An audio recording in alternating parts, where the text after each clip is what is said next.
Hey, beautiful mama. Welcome to the Radiant Mom Rising podcast, where we believe you were never meant to just survive. You were born to shine. I'm your host, Mary Dibble, life coach, mom of three, and your biggest cheerleader in creating a life and business you love. Each week, we dive into real conversations about mindset, motherhood, healing, and purpose, helping you break free from overwhelm, rediscover your worth, and rise into the confident, radiant woman you were meant to be. Because when moms rise, the world rises with us. So grab your coffee, take a deep breath, and let's get ready to rise together. Hey, mamas, welcome back. I'm so excited. Today I'm with Lisa. Lisa, thanks so much for joining us on the show. I hope you're doing well so far this week. Mary, thank you so much for having me. Yeah, living the dream. It's Maycember and I'm feeling it. Right, right. Oh, I love it. I love it. So I think this conversation is so going to be so juicy. It's so needed for us moms. So let's get started. If you will, introduce yourself to the audience and tell them a little bit about what you do. Yeah, so I'm old. So I'm also a grandma. So we'll just start with that.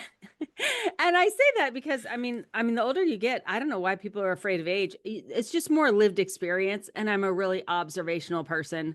So I've been observing households when I was a kid. I was the first grandchild on both sides of the family, so I saw a lot of extended family households. Then I babysat for a decade. Then I was a stay-at-home mom for a decade. When I was a teacher, I did in-home home visits for my preschool students. So I got to see all of those homes. And then in my 40s, I started to organize 365 as an in-home professional organization company. So I organized hundreds of homes in Cincinnati.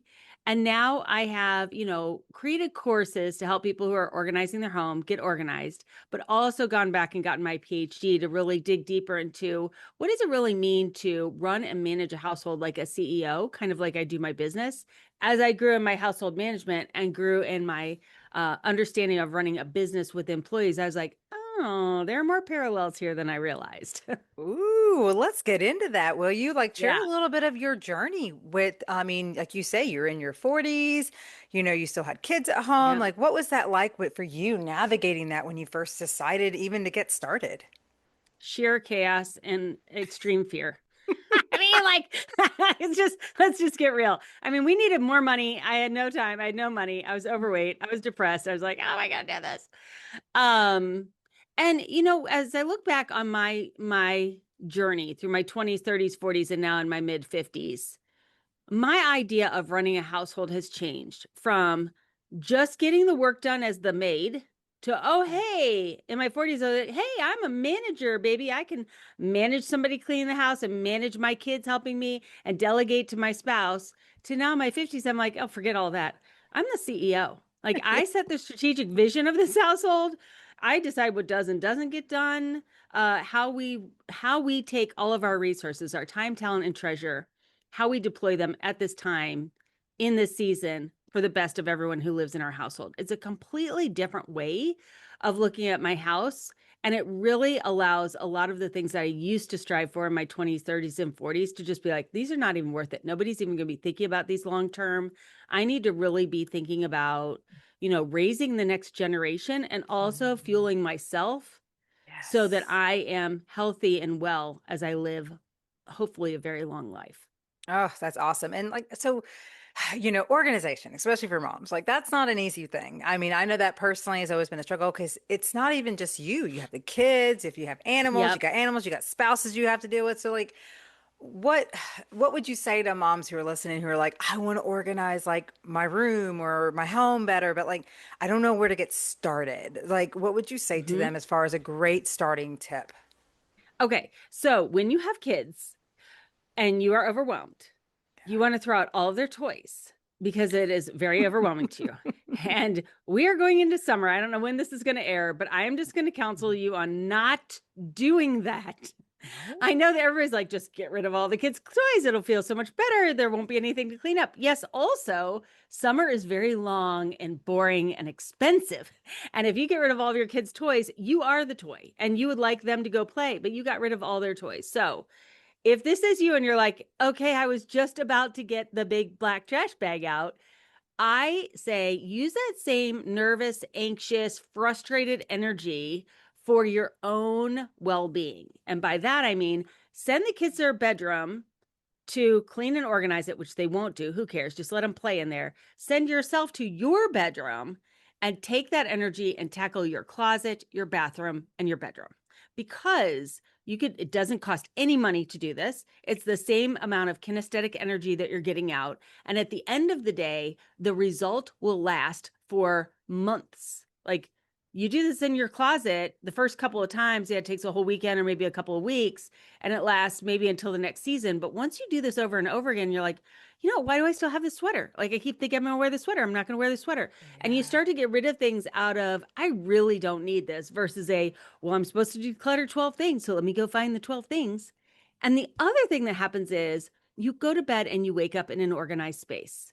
Yeah. I don't care if you get rid of 99% of the kids' toys, they are still, the few that are left are going to be strewn the next day. That is not a battle that you can win, but you can win your bedroom, bathroom, and closet. And then you are preserving yourself and giving yourself good self-care and going to bed and waking up organized. And then you go out there and you parent those children we love so much. Yeah. So, well, yeah, I definitely am an advocate for like teaching them to clean up after themselves and teaching them those life skills like early on. And like you say, taking it off yourself as well, as a parent, because we already have enough going on. So I do love Exactly. that. And honestly, like what you're saying too, it's like there's a mental piece to that of like Mhm. sanity. And Yep. I Yep. remember like when I did go to church, one of the things that stood out to me that the bishop said was like, if you ever walk into someone's house or in their car and you see like there's a lot of clutter, that says a lot about their brain and what's going on in their Mhm. brain. And I'm like that, I get it. I completely get Okay, that. yes and no. No, yes, Sorry I'm I love that. interrupting, but remember No. I'm Oh, old yes, woman, yes. So children tell us raised. your wisdom because you're right. Because I So mean, that's a little judgy because in you're its sense. I can see talking about a that. man, and a Yeah. bishop is never married and won't have children. So Ah, well, he did. let me He just, called himself bishop even though he because was married. Yeah, oh yes, yeah, he different was. religion. Yeah, Okay, yeah, yeah, yeah, sorry. yeah. I'm thinking my Catholic upbringing. Oh, yeah, no, no, no, not that. Oh God, no, no.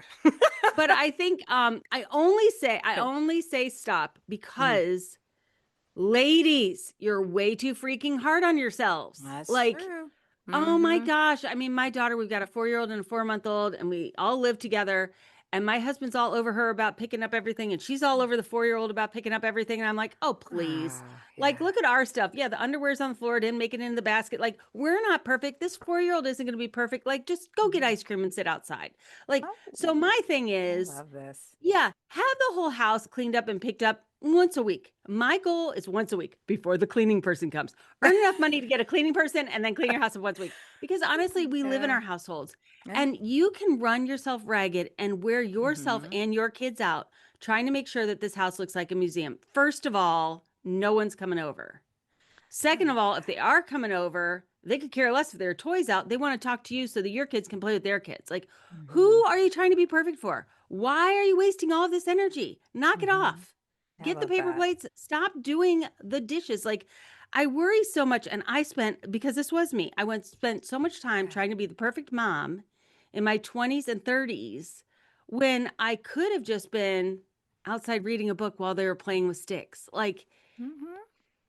Yeah. don't worry so much about the perfect. Don't worry so much about the everything's gonna be done. Mm-hmm. Yes, And you're annoyed.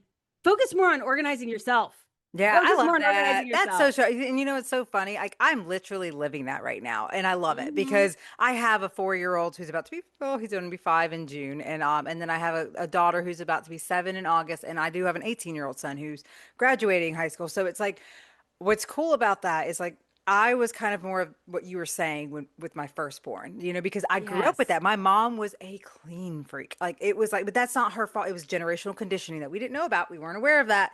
But that's what she was forced to do growing up is clean, clean, clean, clean, clean. So it was instilled in her. And then with me and my sister, she put that on us as well. And that was really hard because like I remember like just feeling like no matter how much I cleaned, it was never good enough. So I got to the point where I just got messy. I was like Yeah. the messiest teenager. I just shoved everything under my bed, did barely put my clothes away. And then with my son, I saw signs of me being like my mom, of like being like a perfectionist about like him cleaning the bathroom and him missing this. And so I was able to catch myself through this work that I've done and shift all of that language and how I perceived it. And now, like, I'm gonna tell you right now, realistically, I would lose my freaking mind if I did not live the way I'm living right now. If I sat here and felt like this place had to be clean all the time, because it doesn't matter how much I clean, 5 minutes later, it looks like a tornado's done come right back in here, and it's like, did I even touch anything? Right? And I'm not living like that. To Right? me, I'm like, okay, the dishes will get done when the dishes get done. And they are actually, and it's like I utilize the help with my kids, but I have three dogs too. Like, I mean, there's all, like you say, no one's coming over. And even if they Right. do, like there's certain ways you can kind of touch things up and make it look decent.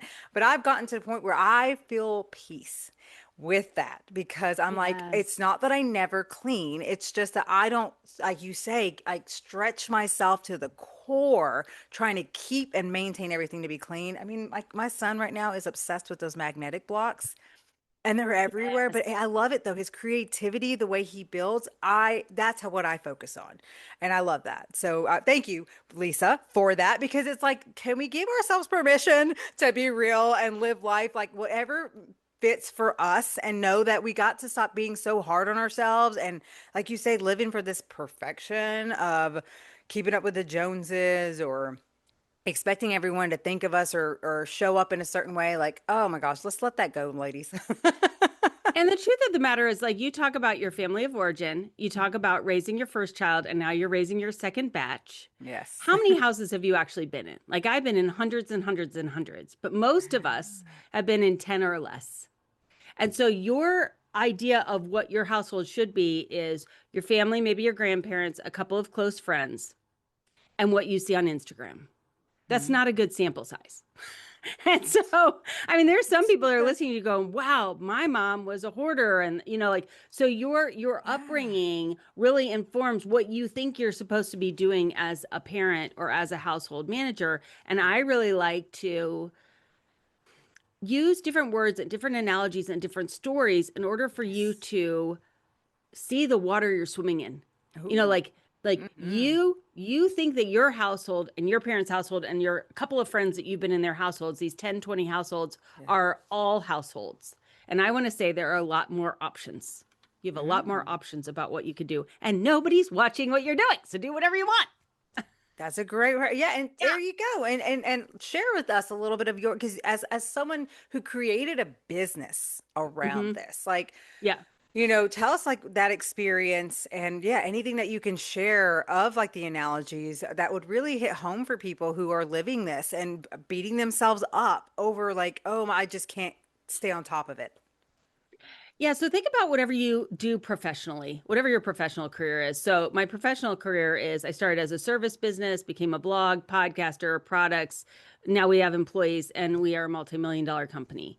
When I was a teacher, your first year teaching, you're like, oh my gosh, I hope I'm doing this all right. The second year, you're like, oh, I'm going to insert a little bit of me into this. The third year, you're like, oh, there are kids in here like that have individual needs. And maybe we should meet their needs as well. Like, there is a progression to Yes. whatever profession that you do in our households, the progression that I have seen in usually takes decades to get through each of these steps. So let's get through them quicker. Is the first one is yes, I moved out of my childhood bedroom into my own place. Nobody could tell me what to do. Thank you very much. And then you're like, well, who's going to do this laundry and cleaning and cooking? And how do I clean an oven? So you become the maid. Like you become the maid of your house and you do the things that your parents always did because now you have to because you live there. You do that for a long, long time. And then you're like, this is ridiculous. I don't want to do all of the labor myself. So I'm going to manage the labor. So I'm going to become a household manager. I'm going to think about this. I'm going to employ everybody else who lives with me to take some of the load. If we can afford it, we're going to get somebody to clean the toilets. But what I'm going to now that I have my PhD and I'm in my 50s, looking back on all this is forget all of that. Let's approach this like a CEO. Like the American household is responsible for 68% of US GDP. What we spend money on is how the whole world rolls. Like we are a significant economic force. Yes. We should utilize the time, talent, and treasure inside of our household for the economic impact that it has as a CEO. Like we have huge Mm. impact in the next generation, in the Yeah. finances of the world, like in our community. Like, and what we do is like, well, gotta do the dishes, gotta do the laundry. Like, stop it. Yes, do what you have to do as a worker and manage the work that is done in your household, but from a lens of where are you going? What are your goals? What are you doing? What is our strategic direction for this organization? Wow. That's very I know. powerful. I love that. I love This that. could And be church here. I We have know, church right? right Let's here, preach it, Mary. girl. Preach it, girl. I love it because this is so, I mean, truly though, this is what I see, and including myself in that, because and that's why I'm so excited about the journey I'm on and the Mhm. work that I've done. Yeah. Because when you say, when you're able to really shift your perspective and shift your patterns Yeah. and even recognize, like just catch the beliefs that once ruled you and allow and realize that you have the power to actually turn that around and change the narrative of that and change those beliefs. That Yes. it's limitless to what can change and how your reality start changing, and what once would like give you such anxiety, what once would scare you, becomes something that's like, okay. Because our focus, like you say, I feel like that's the one thing, and I'm very passionate about helping moms with, is like themselves. Like Yeah. you can't, Yeah. that's the one thing you truly have more control over and more power over than you'll ever realize. And it always starts inside and in within you. And it's like we are just such a world and society that is just so focused on all the external, the validations, the just the outlook, or thinking that we even Yeah. need all these things before we can be happy, before we can do things. And so these are why I love having conversations and meeting people like you, because look at you. I mean, like look what you've built. And like you had even said when you first started, I love you for being so honest about it, about the chaos and how hard that was. I would like to tap into that because a lot of my Yeah. listeners are people who are in the throes of the beginning or even the messy middle. Like there's that Right. messy middle too that we all go through. And so tell us a little bit of when you look back now from what you know and what Mm. you've grown, what was there some things you wish you kind of had known back then, or even just what did you do back then even that helped you Yeah. keep going and moving forward no matter what? So what I wish I would have known was that I had so much more ability to write my future, to chart my course, to create whatever schedule I wanted to create. Um, and so I think back after I'd started the company, I was doing in-home organizing. My kids were in two different high schools. I was driving 25 hours a week, so spending so much time in the household, so much time out of the household. This is the thing. When you have young kids, you're like, oh my gosh, I'm never going to be done. But you have the benefit of at least you're in the household, so you can get stuff done. Then they get to be older and you're in your car all the time. You're like, I have so much to do, but you can't possibly do it because you're not even at home. It's like you don't realize that that's going to happen to you. And then that happens to you. You're like, oh, darn. And now you find yourself folding socks in the car while you're waiting at soccer practice. Just if you haven't done it yet, you will.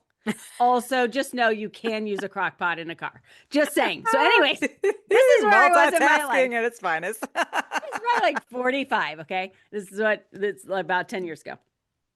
So I'm driving and I don't now, but I used to eat only fast food along with fountain cokes. It was a wonderful season of my life. And my kids, of course, eat the same way because that's how I raised them. But I would go to the grocery store and I buy stuff because my husband comes home and makes lunch and actually eats real food. And occasionally I would cook a family dinner. So we're like getting towards summertime. I know this isn't going to work. And I come home, it's like a Tuesday. And I said to my husband, I don't go to the grocery store anymore. And he's like, what do you mean? And I said, well, I go and buy food that we then don't eat, that we throw away. And then I'm supposed to go buy it again. Like, I'm not going to cook. We think I'm going to cook. I don't cook. Like, this whole thing isn't working. So I just don't go to the store anymore. And by that, I meant not only am I not going to the store or buying stuff, I'm not cooking anything either. And he's like, how am I going to eat? I was like, well, you're an adult. You have a credit card. You have a car. And you know where grocery stores are. So from that day forward, like 9 years, I don't go to grocery stores. Now I do order my groceries and they're delivered, and I have like my own diet that's separate, and we have all adult kids now. But that was a transition from, I was obviously probably in perimenopause. It's like, I'm done with this guy. But it was like taking everything about cooking away from me. Like I knew I wasn't eating well. I knew the kids weren't eating well. I didn't have the time, energy, or money to solve that problem. So I was just going to stop faking it and letting my husband take that on. Now Yeah. he does an amazing Sunday dinner. We have his mom over, a huge Sunday dinner.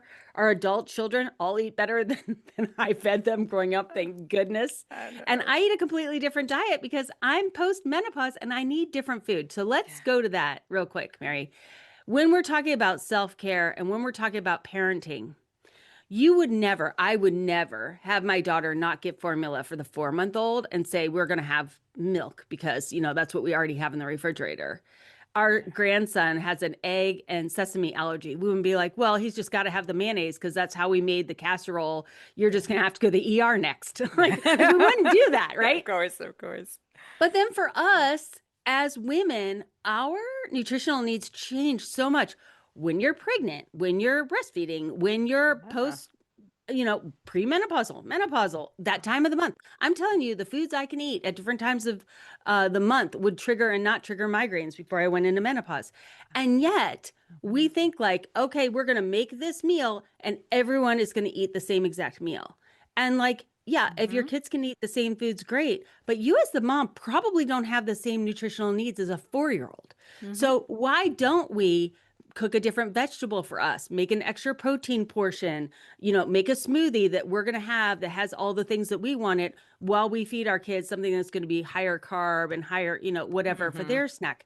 So, as you're thinking about everything under your direction as the CEO, and you're providing so well for your family, also include your unique needs on that list, just like you would Mm. each of your children's or your spouse's unique needs. Yeah, I mean, I know for me, especially for if you're listening and you're a mama who, like me, has picky eaters. I mean, that's another thing too. Right. Like, who doesn't have that to a point? Like, I have a daughter who pretty much will eat anything. She's actually like blows my mind a little bit sometimes because she eats better than I do because I'm not a vegetable eater.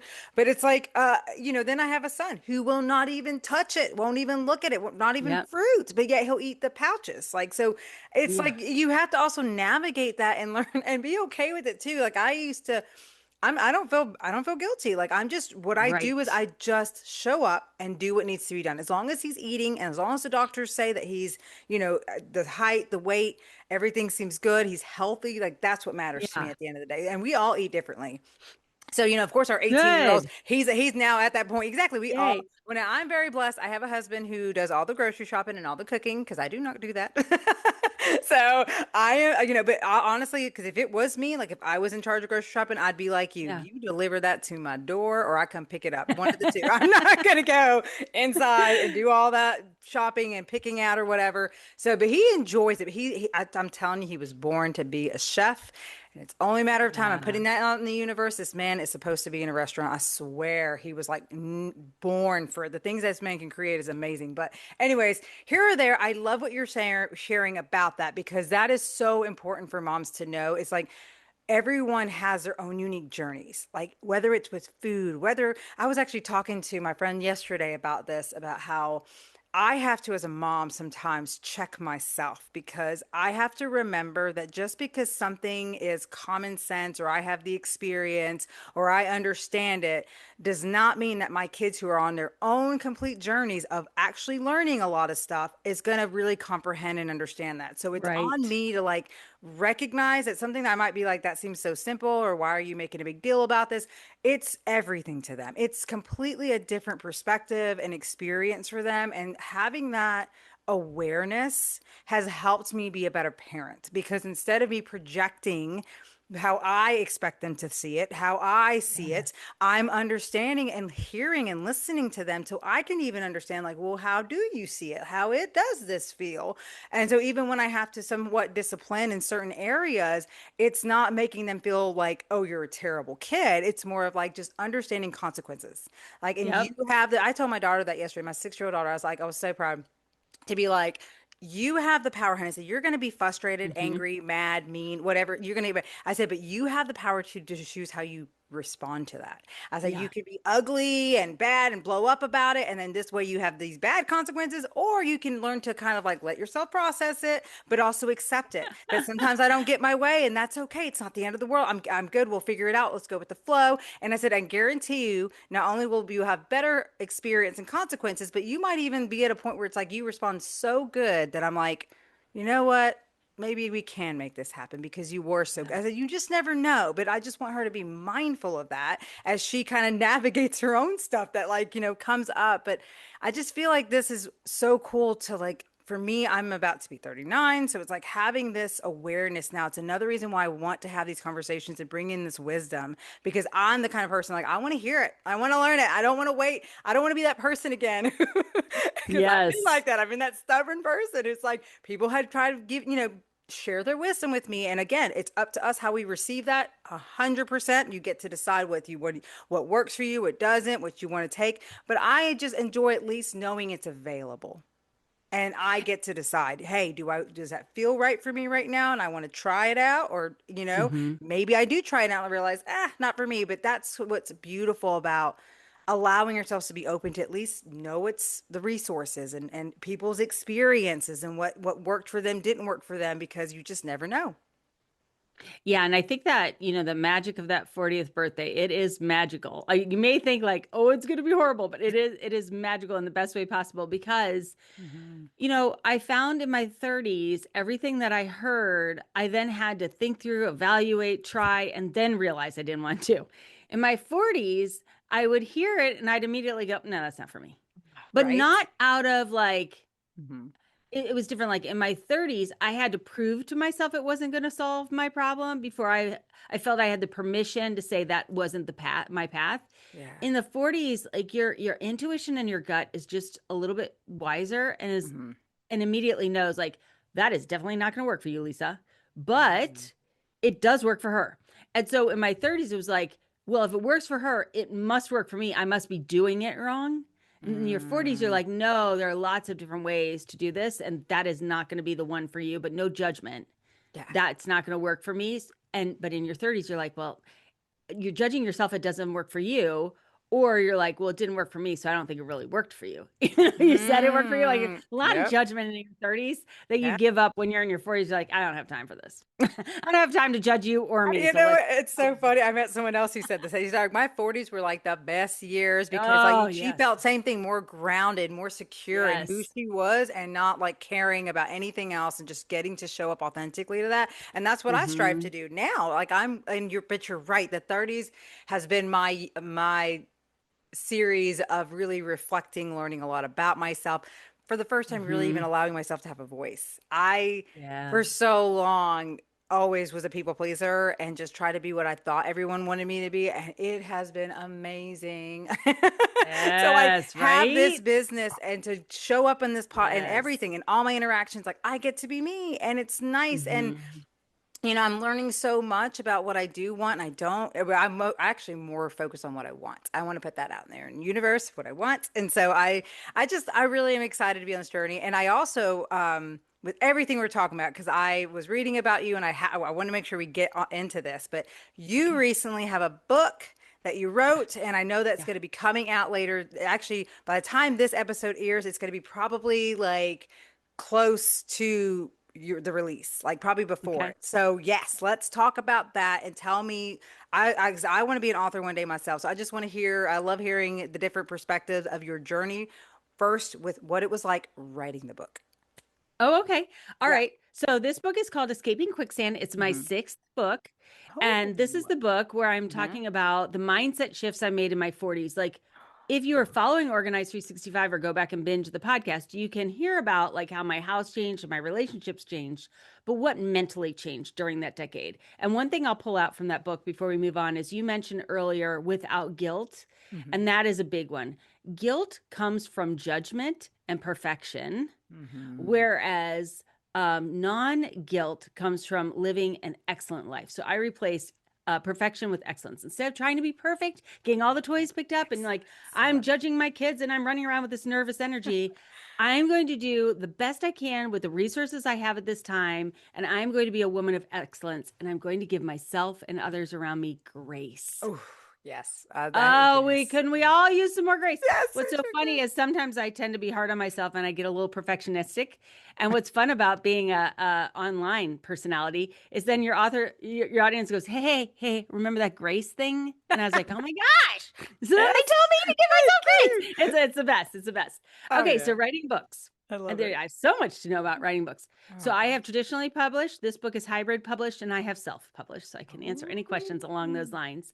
But I was a teacher and I realized having podcasts for almost 12 years now and created courses and written so many books, the writing process is really easy for me because I'm a Right. content creator. Like Yes. teachers are all content creators. Yeah. They create lesson plans over and over and over, and they never teach the same thing twice. So they're always creating content.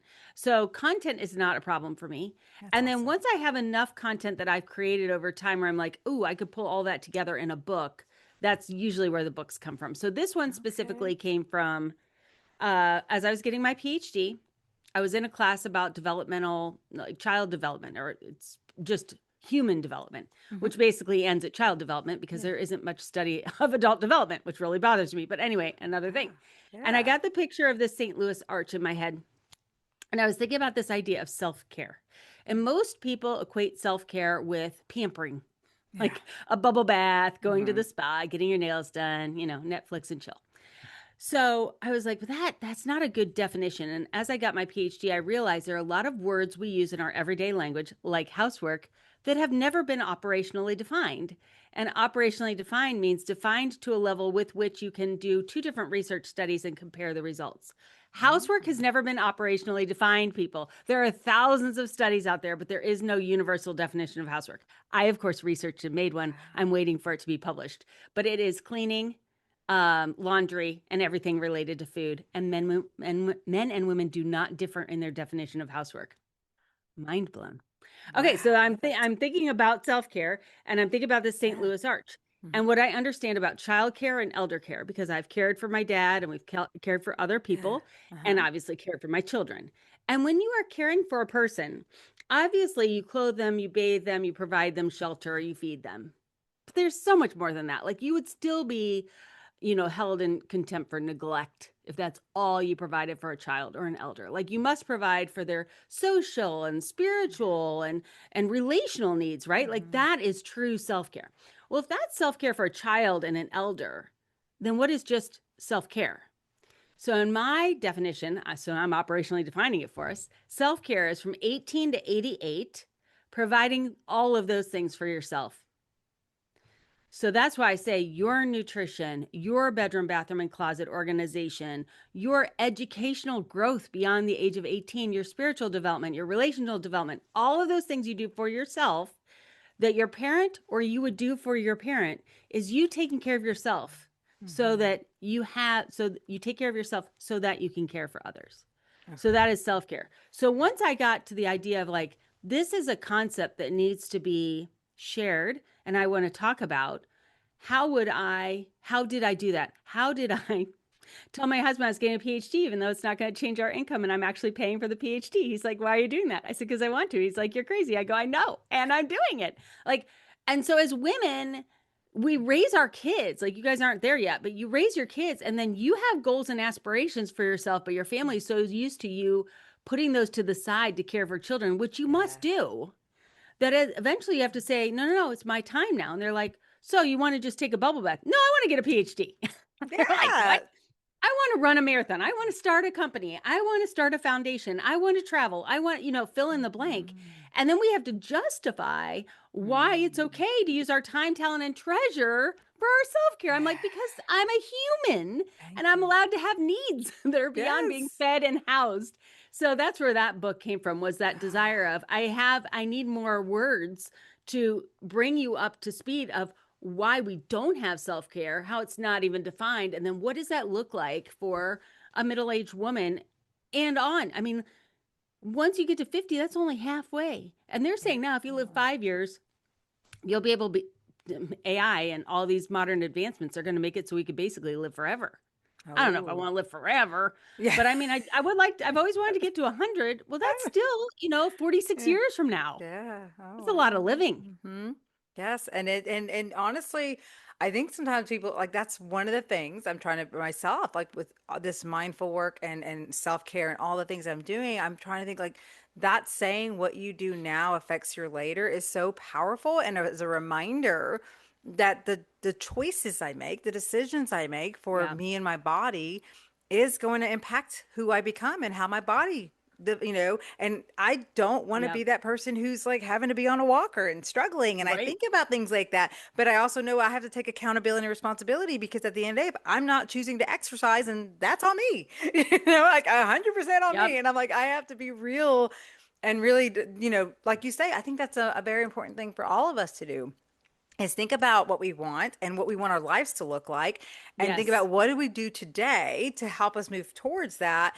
And also like understand that, yeah, there's going to be things that you don't really want to do at times, but knowing how it can impact you or get you closer to what you really do want, that sometimes is motivation enough too to kind of like allow yourself to work through that resistance, because a lot of that resistance that we go through too is our subconscious mind just trying to protect us, keep us safe, keep us in what's familiar, rather than allowing us Yes. to expand ourselves and become, like you say, a CEO version of ourselves who handles and manages and shows up in the way that we're like, I know that's who I'm becoming. And I may not, it may Yes. not look, my reality may not have caught up yet to that, but if I don't start being her now, it never will.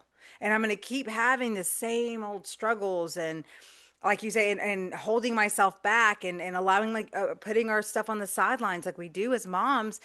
I feel like I don't care, even if you have young children, like get started. I always Yes. encourage that. I started with my newborn toddler in the house, working from home full time, and it's been up and down for sure. I mean, there's a lot of Hmm. things that you have to navigate, but I'm so grateful for it, because I wouldn't be who I am today without Hmm. allowing myself to go through that chaotic moments, but also choosing, hey, I'll just make it work with my life. Like, no one says you have to Hmm. go and start working 80, 90 hours a week, in order to be successful. I think that's where a lot of Yeah. the things that I saw in the beginning bothered me, is people who made me feel guilty because I wasn't like putting in all this time and blah blah blah because of my situation. And I'm like, you know what? No, that's not how I want to be successful. I'm not going to do it and sacrifice of my family. The whole reason I'm doing this is for my family. So that was a big movement for Yes. me in the beginning of being like, you know what? I'm going to create a business around my life and how I want it to look like, and trust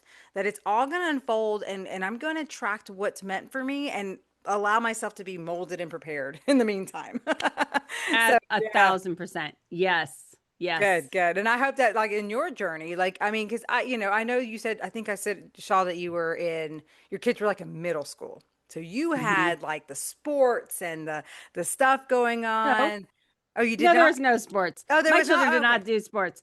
Yeah, you know what? Hmm. And I was thinking as you were talking, Hmm. I started working out 18 months ago at the age of Okay. 52. Yeah, so I went a whole Good. 52 years without Girl. any working out whatsoever. Um, Had to keep. Partly it's not really how I was raised.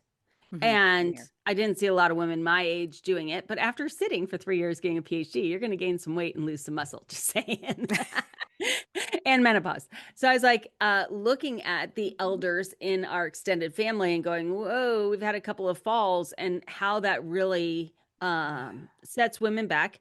And in my PhD work, just coming across literature after literature that shows that we do not stop moving because we get old. We get old because we stop moving. Oh, I love that.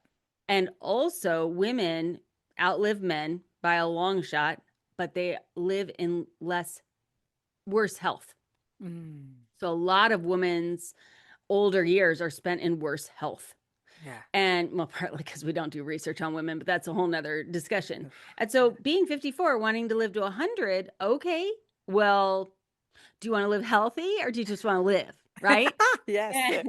It's about And really living. just getting to working out, because I'm now at a gym, I am at the gym 16 hours a week. I'm only working out 3 times, but you've got Yeah, to it's drive quick. there, you've got to change, you got to Hmm. bring the grandchild. Then I go up there one time, it's just swimming for him. That's 4 hours. And so it's like 4 hours every time I go up there. I would have never had this kind of time any other time in my life to do it. Hmm. But because I found 25 hours a week for the PhD and that's ending, I didn't just let that time go away. I grabbed it now for my next goal, which is, Yeah. strength training. And Yeah. so I think that, Awesome. women today like you who have a much more well-rounded idea of what wellness is, work and kids and nutrition and working out, like I don't know how you guys do it because Yeah. I could have never done it. And when my kids were little, I was a stay-at-home mom for a decade because I Yeah. never could figure out the work and stay-at-home thing. Like I made some Yeah. side hustle money, but I couldn't figure out the 40-hour week. Like I could never make it work in my brain. And so you Hmm. need to give yourself some grace. Like Hmm. working, Yeah. parenting, working out, nutrition, being good with your money. Like, yes, these are all things that household managers, Yeah. CEOs do, But CEOs don't do everything at the same time. They have Mm-mm. strategic initiatives. They have seasons where they focus on marketing or sales or shoring up operations, or this is the season where we're really going to get really good at customer delivery and customer service. And so you can't be doing everything all the time. And I just want to, I love that.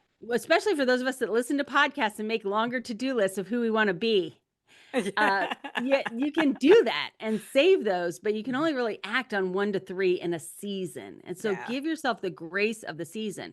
May not be a gym season. You got a little baby, go for a Mhm. walk, use the baby as the barbell, Oh as you're playing yeah. airplane. I do I that with can my do that. grandkids. Like there are ways to get that movement in, but the movement may not be the priority right now. Exactly. And I love that because that's something I really, strive to share with moms of like, because that's something that I see. We want to do it all. And it's like, I think that that's why things don't stick for a lot of people. It's Yep. because Yep. they want to take these big leaps and these big jumps when you're not practiced. You're not Yes. practiced for it yet. And that's why I love Yes. the baby steps, especially when you're just Mhm. getting started on any goals, on anything you're wanting to Yep. change in your life. It takes small steps, but it leads to bigger, results that eventually, because you've Hmm. practiced with the smaller stuff for so long, now you're prepared that, okay, here comes a big opportunity. I'm so ready to make that jump now. And then that's when things Yes. really turn around for you. But like I said, without allowing yourself that, like you said, the grace and the awareness that yeah, I mean, it depends on your season. Like I want moms to Yeah. honor where they are and stop feeling like, oh, I'm behind, or oh, maybe you can wait, or whatever it is. It's like just find a way. And I have evidence. There's so many of us are evidence of doing things in a different way, but it still Yep. works. You just have to find your own path. Yeah, and this is why adult female development, like even though Yeah. I want it done in psychology, is going to be Yeah. very hard to do because whenever they start to try, Hmm. easier for men, and it's been done for men, but harder for women because, okay, so parenting, no parenting, work, no work, full time, no full time, other caregiving responsibilities are not like the tree is so varied. This like, well, your 20s may be different than my 20s, may be different than your Yeah. 30s. And we don't even go through all those same steps. So trust your intuition. Where you are is where Mhm. you're supposed to be. Yes. You know, dive deep into that, enjoy it. Like I never was able to get pregnant. So when we adopted our children, I had that decade where I was a stay-at-home mom. I was Hmm. like, I don't know how long I'll be able to be home. I have these 2 wonderful children that we have adopted. I love And that. yes, I did organize the Legos by color one summer because I lost my mind. And as soon as I was done, it took me 6 weeks. As Mhm. soon as I was done, my son took them all and dumped them into the middle of the room. And I was like, what did you just do? And he said, it's more fun that way. And I Aw. was like, what am I doing with my life that I want to spend my entire summer? My entire summer. I mean, I spent hours every day because I love jigsaw puzzles, sorting his Legos by color. I was like, maybe it's time for mommy to get a goal. Maybe it's time for mommy to have something beyond sorting the Legos because clearly that's not even how the Lego player wants the Legos. Maybe Hmm. I can take some of that time for me. That's the first time when I realized maybe I have some extra time that I could use on something different. But where you are and what you're doing right now is where you're supposed to be. And Hmm. yes, it's so helpful to listen to other podcasts and watch other people Yes. on social media because we want to feel connected. But don't let that feeling connected question why you're doing what you're doing right now Hmm. because you made that decision strategically or you were maybe accidentally in the season, but enjoy the season that you're in. Yeah, I love that. I love that. And I have to know too, like what would you say, like what download or what happened in your life when you were in your Mm. 40s that even made the organized 365 come to life? Like what was that moment for you where you were like, this is what I'm doing? So, um, you know how you know that you're supposed to do something, but you keep resisting doing the thing? Can we Yeah. just start there? Yeah. Uh-huh. So, I have a really unusual, privileged childhood. So, I am a fourth generation female college graduate. Not many people can say that. But the interesting thing when I really started thinking about it was all of those women started their own businesses. My great grandmother divorced my grandfather, who was a dentist. She owned a restaurant that she lived above and a flower shop at the same time. I mean, like Yes. that wasn't Yes. Uh-huh. normal in the 40s and Yeah. 50s. So she did that. My grandmother Her husband was a accountant. And so they started a student loan program. I don't even know how they did this before there were student loans. I don't even know how they did this, but somehow they were like the middleman between banks and stuff and students getting loans in order to fund college. And then they also did this mail in.